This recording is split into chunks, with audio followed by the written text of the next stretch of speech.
नमस्कार दोस्तों, welcome to my YouTube channel. और आज मैं आप लोगों को बताने वाला हूँ आवर्धन के बारे में। ओके, तो अभी तक आपने मेरे चैनल को सब्सक्राइब नहीं किया हो तो सब्सक्राइब कीजिए, बेल आइकन को दबाइए ताकि इन फ्यूचर में जो भी वीडियोस बनने वाला है नोटिफिकेशन आपको जरूर मिलेगा। तो दोस्तों, अंत तक का इस वीडियो के अंत तक बने रहिए। आप देखिए आगे आज मैं आपको क्या पढ़ाने वाला हूँ। आज आगे है आपको आवर्धन के बारे में। तो पिछले जो वीडियो, बहुत सारे वीडियोस मैं अपलोड कर रहा हूँ, तो उसमें आपको एक क्या करना पड़ेगा, देखना पड़ेगा जो एक इमेजेस बना हुआ था, जो प्रतिबिंब बना था, है ना। तो वास्तविक जो भी वस्तु को कहाँ अलग अलग जगह पे अवतल दर्पण में रखा गया था, तो सबसे पहले आपका इसमें था, आपको सबसे पहले आपका अनंत पे था, फिर उसके बाद अनंत और वक्ता केंद्र के बीच में था, फिर आपको वक्ता केंद्र पे था, वक्ता केंद्र और फोकस के बीच था, फिर फोकस पर था, है ना, उसके बाद फोकस और आपका ध्रुव के बीच में था। तो ये सारे चीजें आपको उसमें वस्तुओं को रखा गया था, ये उसका स्थिति थी। अब उसके ही बेसिस पर, उसके आधार पर ही जो प्रतिबिंब अलग अलग जगह पर अलग अलग उनका स्थिति बना हुआ था, है ना। तो उसमें से आपने पांच स्थिति देखा था, उसमें वास्तविक बना था और एक जो था वो काल्पनिक बना था। तो आवर्धन होता क्या है हमें समझना है। तो आवर्धन को हम इंग्लिश में बोलते हैं मैग्निफिकेशन बोलते हैं, है ना। आवर्धन को हम बोलेंगे, क्या बोल सकते हैं इसमें, मैग्निफिकेशन बोलेंगे, ठीक है। तो मैग्निफिकेशन इसको बोला जाता है।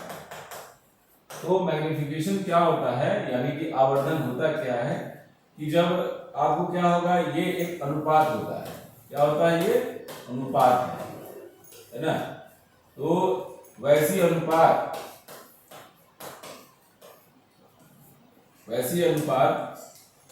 जिसमें जिसमें प्रतिबिंब की ऊंचाई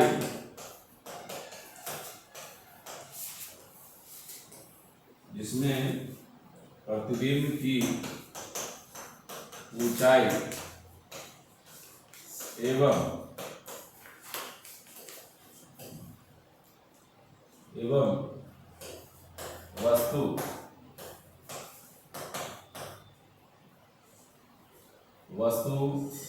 जिसमें प्रतिबिंब की ऊंचाई एवं वस्तु की ऊंचाई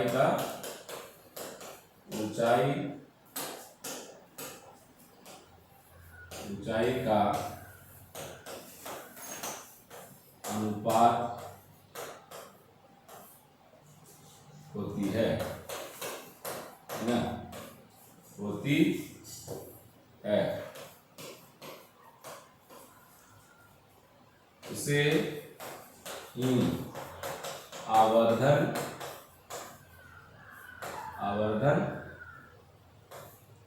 कहते हैं, ठीक है। ये हो गया, यानी आप इसको आप बोल सकते हो कि अर्थात क्या होगा, आवर्धन बराबर होगा। अभी आवर्धन, ये सारी चीजें मैं आपको अवतल दर्पण में पढ़ा रहा हूं, ठीक है। तो आवर्धन बराबर क्या हो जाएगा, प्रतिबिंब की ऊंचाई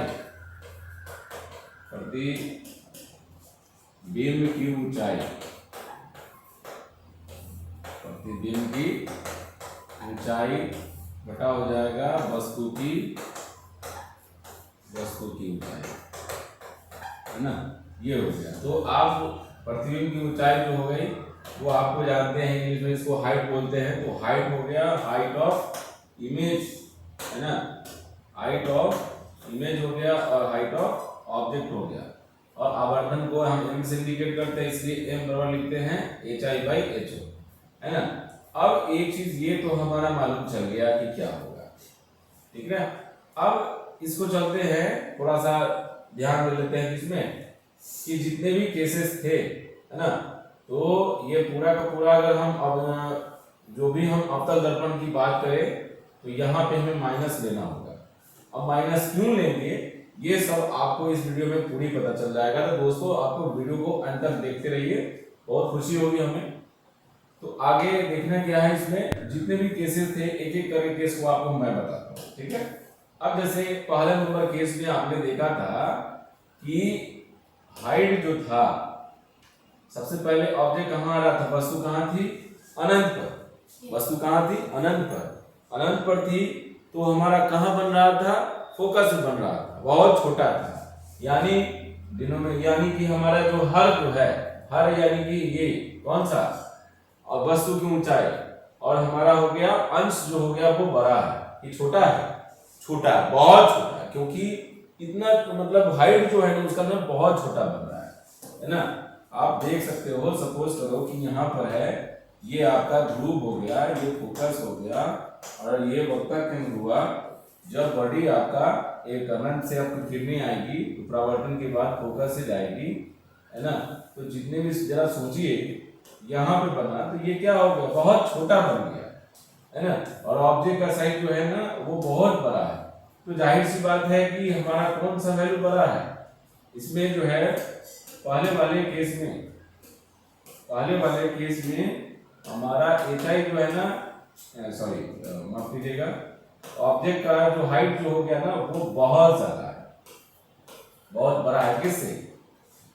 किससे, प्रतिबिंब के ऊंचाई से। इसलिए यहाँ जो वैल्यू जो मिलेगा ये पूरा का पूरा 1 से भी छोटा होगा, बहुत छोटा मिल जाएगा, है ना। 1 से क्या होगा, ये वैल्यू बहुत छोटा मिलेगा। पहले केस की बात करते हैं। अब दूसरे केस में जरा देखिए, दूसरे केस में आपने क्या देखा था, जब हमने कहाँ लगा था, वक्ता केंद्र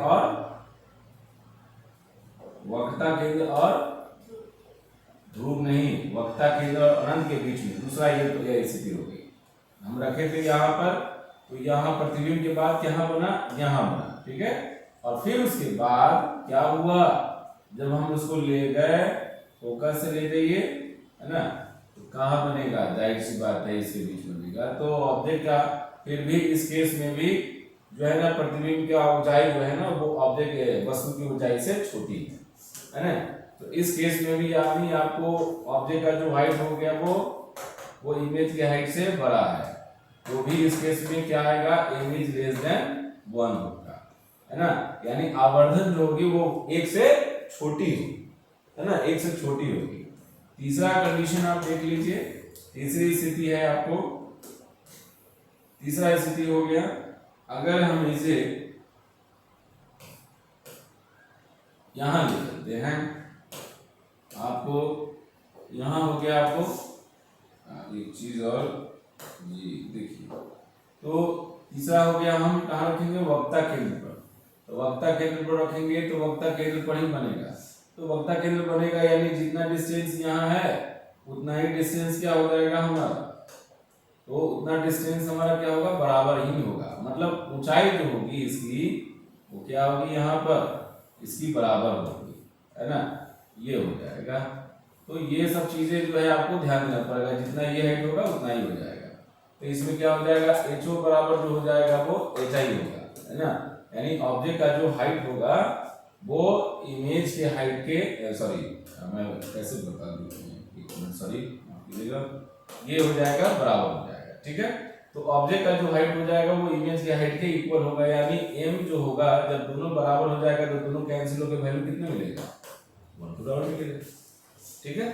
अब यहाँ फोर्थ केस हो गया यहाँ पर, तो फोर्थ केस में हम क्या करेंगे, यहाँ फोर्थ केस में देखिए यहाँ, है ना।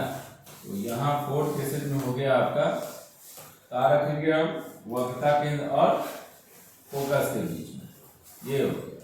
तो यहाँ जब रखेंगे तो परावर्तन के बाद जो किरणें कहाँ जाएंगी, फोकस से जाएगी, और फिर एक यहाँ से ले जाइए और फिर ये यहाँ पर जाकर मिलेगा।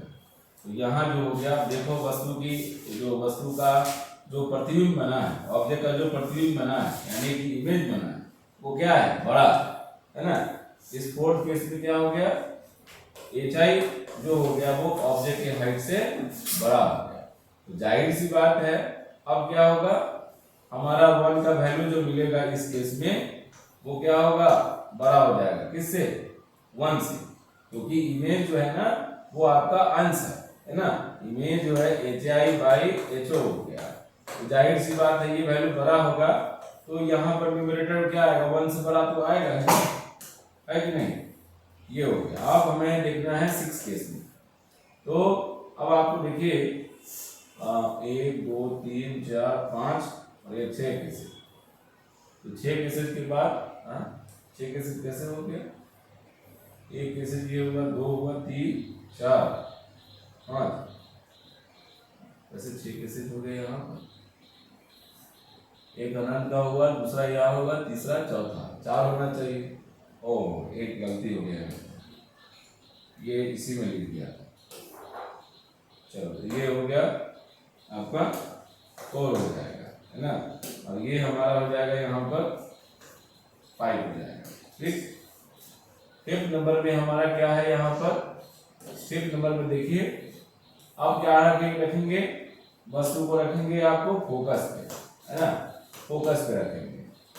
फोकस पे रखेंगे तो कहाँ बनेगा, देखिए यहाँ रखेंगे वस्तु को, ये हमारा गया इस तरह से, और दूसरा रे हम ले जाएंगे यहाँ से सेंटर ऑफ कर्वेचर से। ठीक है, तो इसी डायरेक्शन में बनेगा। तो फोकस पे रखें तो यहाँ पर हमारा प्रतिबिंब बना कहाँ, इंफिनिटी पे, अनंत पर। यानी इस केस में जो है, इस केस में जो हो गया आपका क्या बन गया, आपको ये 5th केस वाले में एज आई जो हो गया बहुत ज्यादा बड़ा है, किससे, ऑब्जेक्ट के हाइट से। तो ऑब्जेक्ट के हाइट से बहुत बड़ा है, तो इस केस में भी क्या मिलेगा हमें, एम जो होगा, एम जो होगा वो क्या होगा, बहुत बड़ा होगा, किससे, 1 से, है ना। अब 6 नंबर केसेस में देख लीजिए, ये रखेंगे कहाँ पे आपको, ये रखेंगे आपको कहाँ रखेंगे, पोल और फोकस के बीच में। तो यहाँ पर हमारा ऑब्जेक्ट रह गया ए बी, है ना, और इसको हम पास करवाएंगे फोकस से, और दूसरा यहाँ जाएगा, तो पता चलेगा कहीं ना कहीं जा करके ये, तो ये दर्पण के पीछे जा करके बनेगा, है ना, दर्पण के ये पीछे बनेगा। तो ये हमारा बात क्या होगा, आभासी होगा, यानी कि काल्पनिक होगा, है ना।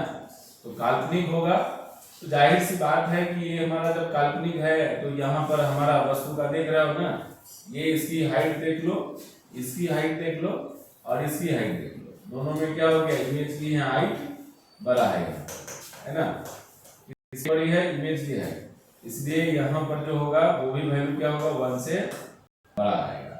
तो आपने देख लिया किस किस केस में आपका m का वैल्यू बहुत बड़ा है, किस केस में 1 का वैल्यू छोटा है। तो दोस्तों आप जो भी लोग देख रहे हैं इसको, तो इस बात को समझ लीजिए, एग्जामिनेशन में आपको इसमें से जरूर क्वेश्चंस पूछे जाते हैं, जो आपके लिए बहुत इंपॉर्टेंट है, क्योंकि ये एक जो है मतलब बहुत कठिन चीज होती है समझने के लिए कि हाँ m का वैल्यू जो होगा 1 से बड़ा कैसे होगा, छोटा कैसे होगा, उसके बराबर कैसे होगा। तो सारे चीजें हमें इसी डायग्राम, किरण आरेख के द्वारा ही पता चलता है। ठीक है, ये हो गया। अब इसमें जरा हम देखते हैं चिन्ह परिपाटी का, इसमें बोलते हैं चिन्ह परिपाटी। तो चिन्ह परिपाटी को बोलते हैं, इंग्लिश में बोलते हैं इसको साइन कन्वेंशन। ये हमारा हो गया साइन कन्वेंशन, है ना। तो साइन कन्वेंशन में क्या है आपको देखना है यहाँ पर, तो इस बात को समझ लीजिए जरा, ये आपका बहुत बड़ा एक नियम होता है ना, ये बहुत महत्वपूर्ण होता है। इन तथ्यों को उन चीजों में अवतल दर्पण के जो भी किरण आरेख है या कोई भी हम उसको क्वेश्चन बनाएंगे उसके आधारित पे, तो बहुत ही महत्वपूर्ण होता है ना। और ये कि अगर इसको नहीं जानेंगे तो हमसे क्वेश्चन नहीं बन पाएगा, बहुत महत्वपूर्ण होता है। तो देखते हैं क्यों हमें ये बहुत महत्वपूर्ण होता है। तो जरा चलते हैं इसके बारे में जानने के लिए। तो देखिए, ये आप जानते हैं ये आपका कौन सा दर्पण है, अवतल दर्पण हो गया, ठीक है। और यहाँ पर आपका एक फोकस हो गया, यहाँ पे आपका सॉरी पोल हो गया, ये फोकस ये हो गया, यहाँ पे हो गया सेंटर ऑफ कर्वेचर हो गया। कोई एक स्थिति ले लीजिए, है ना, कोई एक स्थिति ले लीजिए, आप यहाँ पर का स्थिति ले लीजिए, कहीं कर लीजिए, उससे कोई इशू नहीं, कोई दिक्कत नहीं। यहाँ हो गया। अब यहाँ समझिए एक दूसरा रेंज लीजिए और वहां से आप ये हो गया, ये ए हुआ, ये बी हुआ, ये आपका बी डैश है, ये ए डैश है ना। देखिए इसमें, तो इसमें क्या है, आप जो है आप जरा खुद सोचिए कि आपका फोकस से लेकर के पोल तक के डिस्टेंस को हम फोकल लेंथ यानी स्मॉल एफ से हम उसको बताते हैं, है ना। दूसरा आप देखिए यहाँ पर कि ये हो गया आपका क्या, ऑब्जेक्ट का यहाँ पर है, ऑब्जेक्ट का हो गया यहाँ पर, तो देखिए एक मिनट, ये हो गया, तो इसके सामने जो है आप लीजिए और फिर यहाँ हो गया सामने, ठीक है। तो इन दोनों के बीच का जो जो दूरी होगी वे ये है आपको वस्तु की है ना। ये आपका हो गया यू हो गया, यू बोलते हैं वस्तु की दूरी, ठीक है। अब अगर हम इसकी बात करें, यहाँ पर तो है ही, मिला देते हैं यही से ही,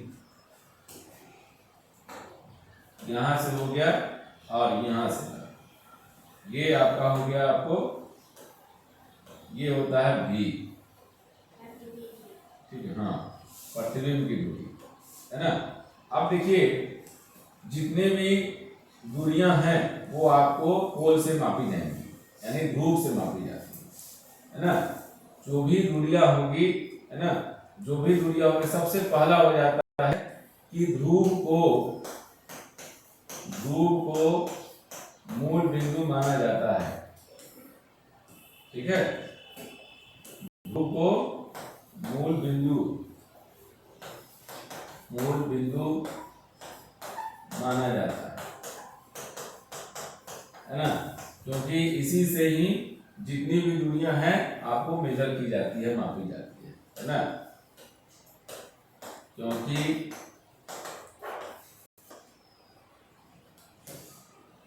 सभी दूरियां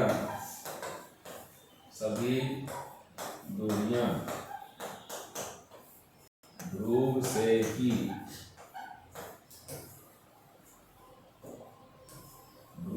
ही मापी जाती है, ठीक है, ध्रुव से ही मापी जाती है। उसके बाद हो गया, आप देखो क्या है, आप हाँ बोलिए, आपतित किरण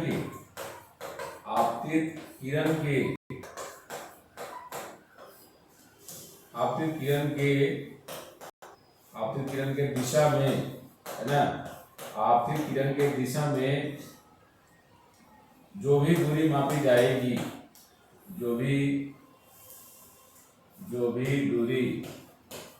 दूरी मापी जाएगी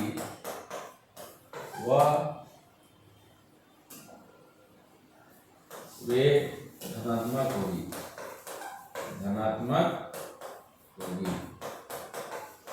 ठीक है। और एवं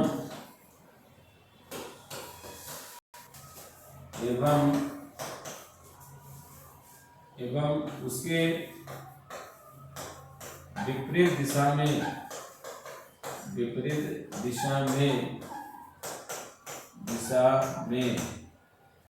मापी गई दूरियां क्या होगी, ऋणात्मक होगी, ठीक है, ऋणात्मक होगी। ये हो गया। अब देखिए कौन कौन हो सकता है ऋणात्मक, कौन कौन होगा, देखिए इसके दिशा में आपको जा रही है, तो इसके दिशा में हम जब वो हमारा ये बनता है, आ गया वास्तविक बल जी, इसके दिशा में देखिए ये हम क्या कर रहे हैं, यहाँ से ये हमारा भी मिल रहा है, तो ये काल्पनिक वाले है। तो काल्पनिक वाले में क्या हो गया, आपतित किरण की दिशा इधर ही है, तो हम इधर से मेजर जब करेंगे, मापेंगे, तो हमारे क्या मिलेगा, धनात्मक मिलेगा, बस एक ही केस में। और जो बच गया जितना आपको बना है, जितना आपको बना है ना, सब का सब जो पांचों केसेस में जो बनता है, आप देख लीजिए इमेज आपका इधर बना है, तो आप कहाँ जा रहे हो, इसके अपोजिट में, है ना। किसके अपोजिट में, किसके अपोजिट में, आपतित किरण के अपोजिट डायरेक्शन में, यानी कि विपरीत दिशा में आप वस्तु और उसके प्रतिबिंब की दूरी को भी आप माप रहे हैं, है ना। तो इसलिए क्या हो जाएगा, ये भी ऋणात्मक होगा, और फोकस क्या है हमारा, वास्तविक है, ये तो हमेशा ऋणात्मक होगा, और वस्तु की दूरी भी ऋणात्मक होगी। धनात्मक और ऋणात्मक कौन हो सकता है, सिर्फ भी, ठीक है। यही आपका निगेटिव और पॉजिटिव हो सकता है, लेकिन बाद बाकी जितना आपको होगा सब के सब निगेटिव ही होगा। अब दूसरा देखते हैं कि आपको, ये तो तीसरा नंबर में हो गया, तो इसमें क्या हो जाएगा कि U and F, है ना, यानी वस्तु की दूरी और फोकल लेंथ, है ना, यानी फोकसांतर जिसको बोलते हैं, इसको बोलते हैं फोकसांतर,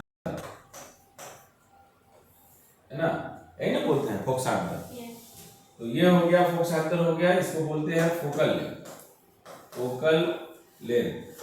अब जरा देखिए, ये फोकल लेंथ हो गया तो हमेशा क्या होगा, ऋणात्मक होगा, क्योंकि आप हमेशा ध्रुव से इसको मेजर करते हैं, और आपतित किरण की दिशा के आप विपरीत दिशा में इसको क्या करते हैं, मापते हैं, इसलिए, है ना। तो ये हमेशा क्या होगा, आपको निगेटिव ही होगा, लेकिन भी जो हो सकता है वो पॉजिटिव और निगेटिव भी हो सकता है। तो निगेटिव कितने केसेस में होगा, 5 केसेस में, और पॉजिटिव जो होगा वो सिर्फ 1 केसेस में।